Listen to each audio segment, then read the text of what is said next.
ایک بات یہ ہے کہ کوئی مسئلہ درپیش ہے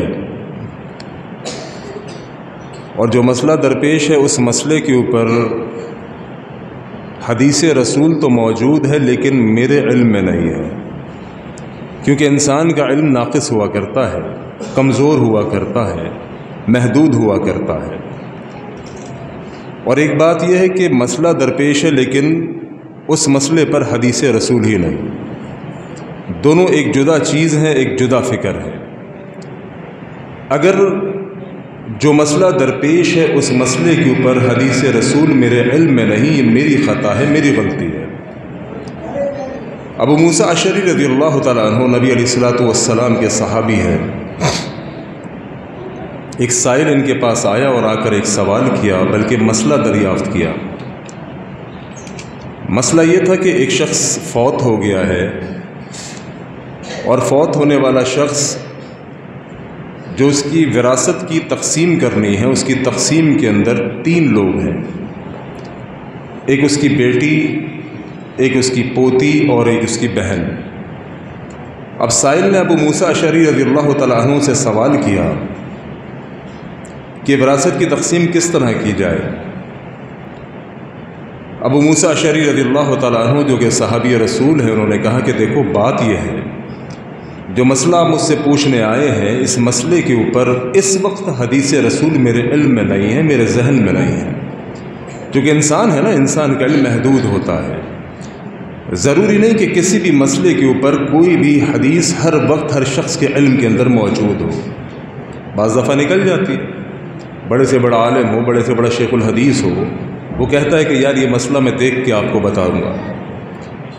یہ اس بات کی انڈیکیشن ہے، اس بات کی نشاندہی ہے کہ کل دین کسی بھی فرد واحد کے پاس موجود نہیں ہے، سوائے ایک ہستی کے، جن کا نام نامی پیغمبر اسلام جناب محمد رسول اللہ صلی اللہ علیہ وسلم ہے۔ کیوں؟ کیونکہ اللہ کے نبی اپنی طرف سے نہیں بولتے۔ قرآن مجید سورہ نجم کے اندر اللہ رب العالمین فرماتے ہیں وَمَا يَنطِقُ عَنِ الْهَوَىٰ إِنْ هُوَ إِلَّا وَحْيٌ يُوحَىٰ، یہ نبی اپنی زبان سے کچھ بولتا ہی نہیں، اپنی زبان کو اس وقت تک حرکت نہیں دیتا۔ إِنْ هُوَ إِلَّا وَحْيٌ يُوحَىٰ، یہاں تک کہ جبرائیل رب کا قرآن لے کے نہ آ جائے۔ لیکن نبی کے سوا کوئی بھی ہو، کتنے بڑے سے بڑا عالم ہو، کتنے بڑے سے بڑا شیخ الحدیث ہو، مفتی ہو، دین کا داعی ہو، دین کا جاننے والا ہو، لیکن مکمل دین کا علم فرد واحد کے پاس ممکن نہیں۔ اگر یہ بات سمجھ آ جائے تو یقین کیجئے انسان کی فلاح کے لیے کافی ہے۔ اگر یہ بات سمجھ آ جائے کہ فرد واحد کے پاس مکمل دین کا علم نہیں ہو سکتا، تو پھر یہ جتنی بھی یہ چور بازاری کے بازار گرم ہیں، یہ سارے کے سارے ختم ہو جائیں گے۔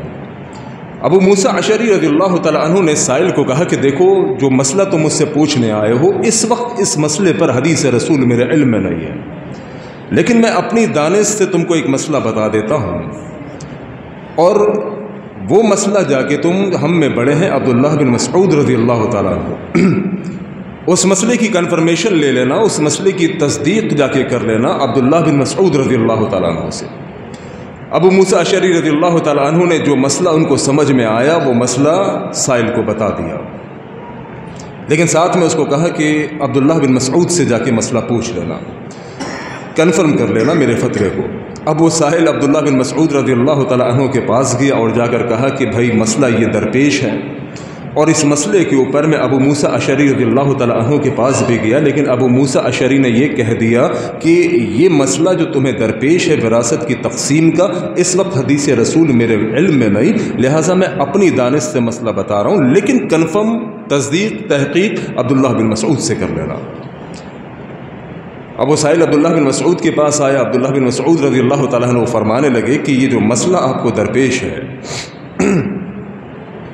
اس مسئلے میں حدیث رسول میرے علم میں ہے، اور فرمانے لگے کہ ایک دن میں اللہ کے نبی علیہ الصلوۃ والسلام کی مجلس میں موجود تھا اور بالکل یہی مسئلہ لے کر ایک بندہ آیا تھا اور اللہ کے نبی نے اس کو جواب دیا تھا، اور اس وقت مجلس میں موجود تھا، لہذا اس مسئلے کے اوپر حدیث رسول میرے علم میں ہے۔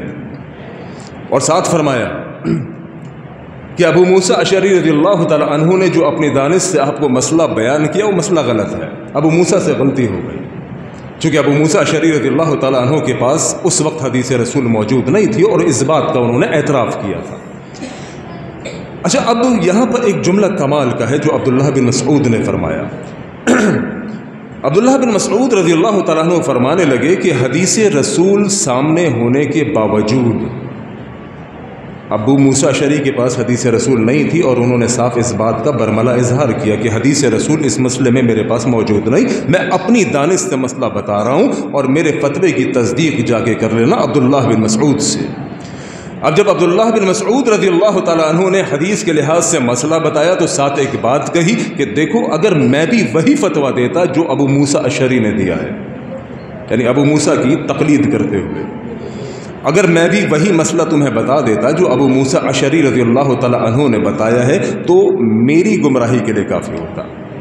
یعنی یہ نہیں کہا کہ ابو موسیٰ گمراہ ہو گئے، بھائی ابو موسیٰ ایک انسان تھے اور انسان ہونے کے ناطے ان کے پاس اس وقت ذہن کے اندر حدیث رسول موجود نہیں تھی، جس کا ابو موسیٰ اشعری رضی اللہ تعالیٰ عنہ نے برملا اظہار بھی کیا اور کہا بھی کہ میرے فتوے کی تصدیق عبداللہ بن مسعود سے کر لینا۔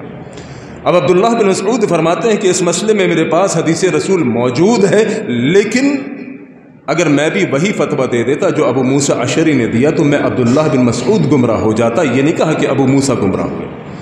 یہاں پر میرے محترم بھائیوں ایک بات سمجھنے کی ہے، بات یہ سمجھنے کی ہے کہ جو تقلید شخصی ہے نا کہ میں نے اپنے ہی امام کی بات ماننی ہے چاہے درست ہو یا غلط ہو، یعنی اہل حدیث اللہ کی قسم اس زمین کے اوپر خوش نصیب ترین لوگ ہیں۔ اہل حدیثوں کی مثال اس مالدار تاجر کی سی ہے، اس مالدار آدمی کی سی ہے جس کی جیبیں بھری ہوتی ہیں، جس کی جیبیں بھری ہیں۔ دیکھیں ایک شخص ہے جو غریب ہے، فقیر ہے، یعنی اس کی جیب خالی ہے، کنگلا کلاش ہے، جیب میں کچھ نہیں۔ اب اس کو سبزی چاہیے، مثال کے طور پر ٹماٹر چاہیے۔ اب جس دکاندار سے اس کا ادھار چلتا ہے، چونکہ پلے اس کے پیسے موجود نہیں، جس دکاندار سے اس کو ادھار چاہیے اس کے پاس گلے سڑے ٹماٹر ہوں تب بھی لے گا، مہنگے ہوں تب بھی لے گا، سستے ہوں تب بھی لے گا، اچھے ہوں یا برے ہوں تب بھی لے گا، کیونکہ اس کی مجبوری ہے، اس کو کوئی اور دوسرا بندہ ادھار دیتا نہیں اور جیب میں اس کے پیسے موجود نہیں۔ لیکن جس کی جیب میں پیسہ موجود ہوگا وہ بازار جائے گا، بازار جانے کے بعد قیمتوں کو تعین کرے گا، چیزوں کا معیار دیکھے گا، جو معیاری چیز ہوگی، اچھی چیز ہوگی، سستی چیز ہوگی، وہ 10 دکانداروں کو چھاننے کے بعد اچھی چیز اختیار کرے گا، حاصل کرے گا، چونکہ اس کے جیب کے اندر مال ہے۔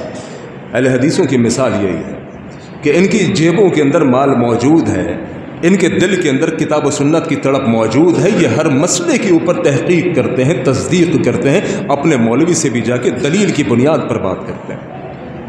اپنے مولوی کے پاس جائیں گے، اللہ کی قسم کبھی یہ نہیں کہ مولوی صاحب یہ مسئلہ درپیش ہے، اس مسئلے کے اوپر بتائیے، وہ کہیں گے قرآن و حدیث سے بتائیے۔ یہی تو تربیت ہے ہماری۔ میرے ایک دوست آئے، میں کراچی دبئی سے آئے ہیں، بیٹے ادھر سے بالکل خاموشی، بچوں کی خاموشی رکھیں ورنہ مجلس ساری ڈسٹرب ہو جاتی ہے، یعنی بات بھی ذہن سے نکل جاتی ہے، تو بچوں کی خاموشی ضروری ہے۔ میرے دوست آئے تو کل ہم رات بیٹھے ہوئے تھے ڈیفنس میں ایک ہوٹل کے اوپر، تو میرے دوست کے ایک دوست تھے، حنفی تھے، تو میرے دوست الحمدللہ اللہ کی توفیق سے میں نے ان کو دعوت دی، اللہ کی توفیق سے وہ بھی اہل حدیث ہوئے، ان کا پورا گھرانہ بھی اہل حدیث ہوا۔ اب یہ کرنٹ تو آگے منتقل ہوتا ہے نا، بندہ جب خود کتاب و سنت کا پیروکار بنتا ہے تو اس کا دل چاہتا ہے کہ پوری دنیا ہی توحید پر آ جائے، یہ خواہش ہوتی ہے ہر مواحد آدمی کی۔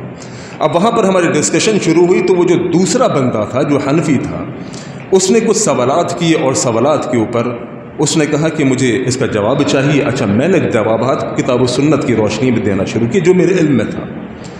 کتاب و سنت کی روشنی کے اندر جب میں نے اس کو دلائل دیے، وہ بندہ اتنا انسپائر ہوا، اتنا متاثر ہوا، کیونکہ پڑھا لکھا بندہ تھا، وہ بندہ شدید ترین متاثر ہوا۔ تو یہ جو میرا دوست جو دبئی سے آیا تھا، اس نے کہا اللہ کی قسم یہی تو فرق ہے، ہمارے اور دوسروں کے درمیان فرق صرف اتنا ہے کہ جب ہم بات کرتے ہیں وہ بات دلیل سے ہوتی ہے اور دلیل قرآن و سنت ہوتی ہے، کتاب و سنت کے سوا کچھ دلیل نہیں۔ کس نے کہا؟ اللہ نے۔ کس نے کہا؟ رسول اللہ نے۔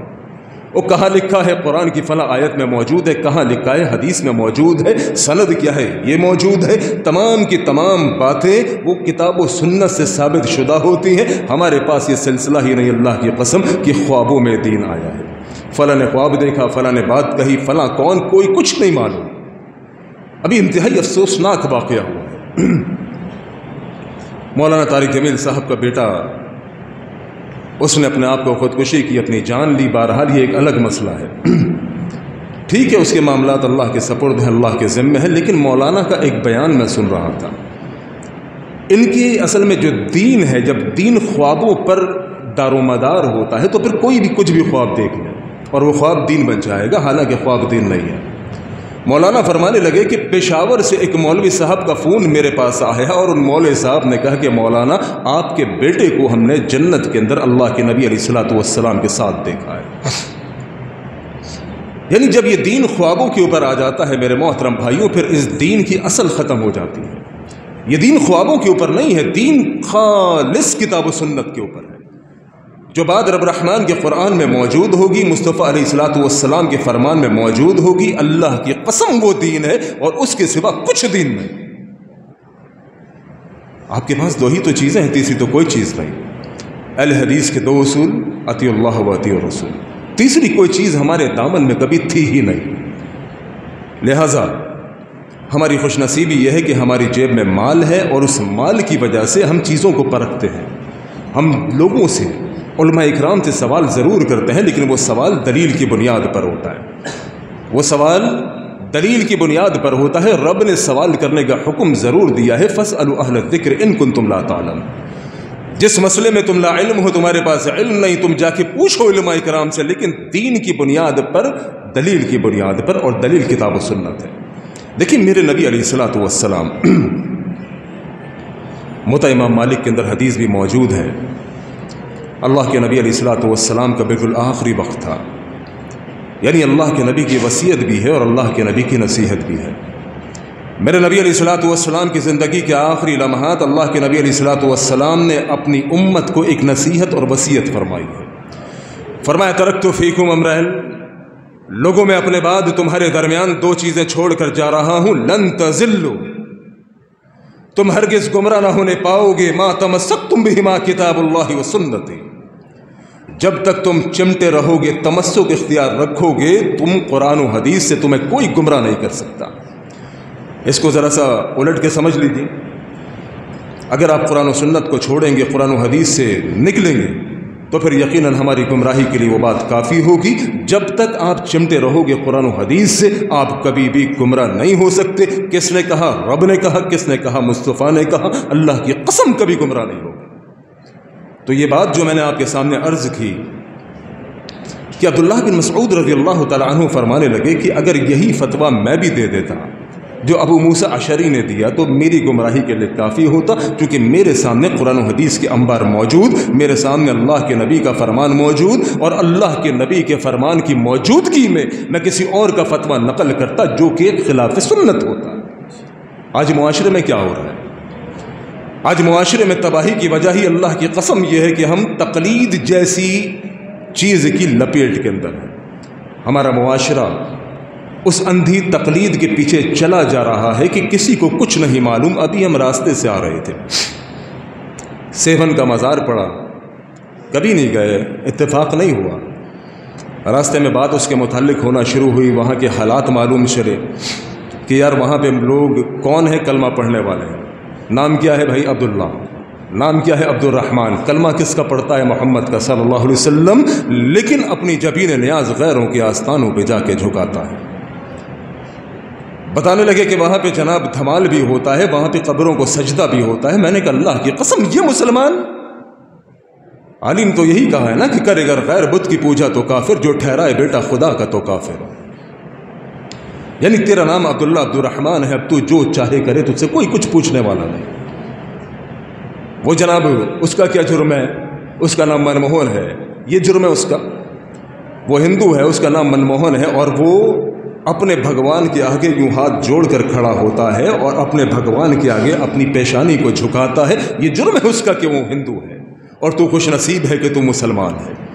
نام تیرا عبداللہ عبد الرحمن ہے، کانوں میں تیرے اذان ہوئی، عقیقہ بھی ہوا، ختنہ بھی ہوا، تجھے اس بات پر فخر ہے، لیکن کارنامے تیرے وہی منموہن والے ہیں۔